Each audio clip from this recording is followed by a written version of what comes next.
Hello there. I'm going to keep this short, but just another little chat about the SI4732.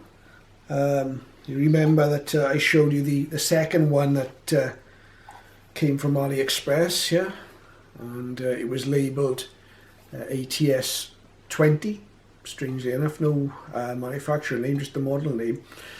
I said it was identical to the other one, but I think it was Tony P commented on that video, and thank you Tony, that the USB connection look is different. Hopefully we can focus in on that. So that's the USB connection on the latest one, and the old one there. Different USB connection. And someone else kindly commented, and I'm sorry I can't recall your name, that's because there's an updated Arduino board in this one. So that might be interesting. Maybe it will be a bit easier to flash the Arduino. I have managed to do that with this old one, but I had a lot of problems with getting the right drivers and things, so maybe this will be better. Now, going back to this one, I instituted a returns on eBay. The supplier apparently is unable to generate a returns label, which is what you normally have to do. I've sold stuff on eBay.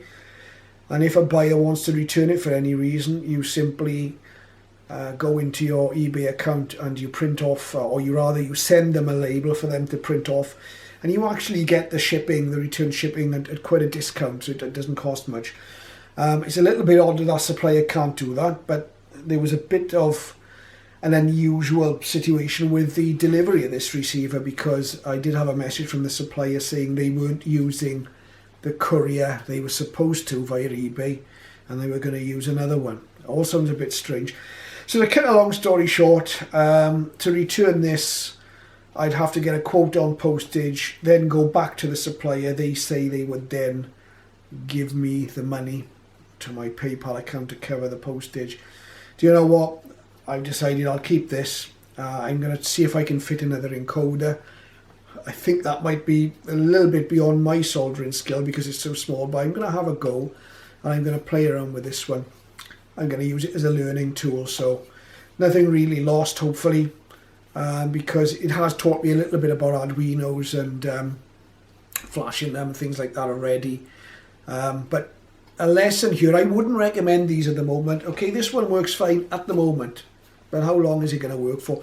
I have noticed that with the on-off switch, even on this one, okay, you need to sometimes flick it twice before it turns on, so there may be a little issue with the switch.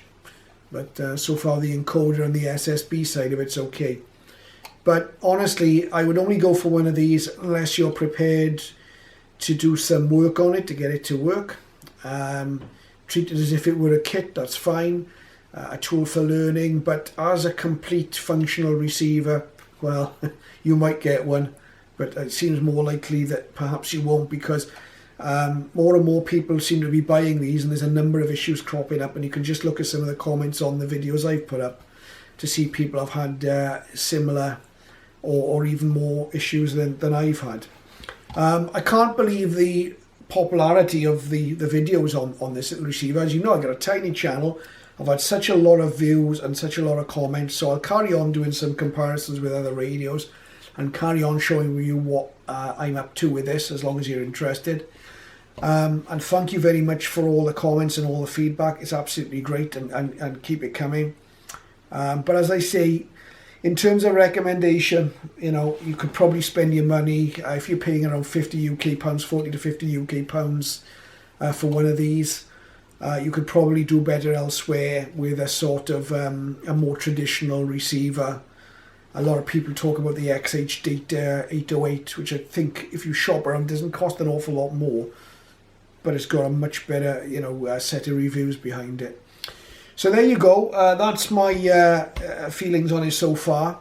One thing I will say, for these, battery life is very good. I haven't had to charge the second one I've had yet. I haven't had to charge it. Bear in mind that when you do get these, you don't get any sort of lead. You've probably got one of these knocking around somewhere if you're lucky. You get no charging lead. All you get is the unit and a telescopic antenna, and no documentation whatsoever So if you're looking at, you know, which button should I press now, do I switch into SSB, you're not going to find any of that. You'll hopefully find some of it on my videos and some of it elsewhere. There's a lot of information now on the internet about these. There's also an article on SWL Post online. Very, very good site, SWL Post. And if you search for 4732, you'll see some information about it on there. Very good stuff. In fact, one of my commenters brought that to my attention, and there's a list of the various issues that this particular person has found and that other people have found with these receivers. So have a look at that, have a look at my videos and make up your mind, but not a recommendation from me. It's something you're probably at the very least going to have to tinker with to get it to work. Physically, I've opened this up again. I've checked the ribbon cable that runs between the head of the unit and the main board. That's all seated properly. I've tried a little bit of switch cleaner in the encoder, and that hasn't made any difference.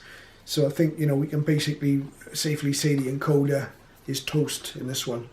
So that's after, I don't know, a week and a half. Not very good. Okay, thank you for watching, and cheers for now.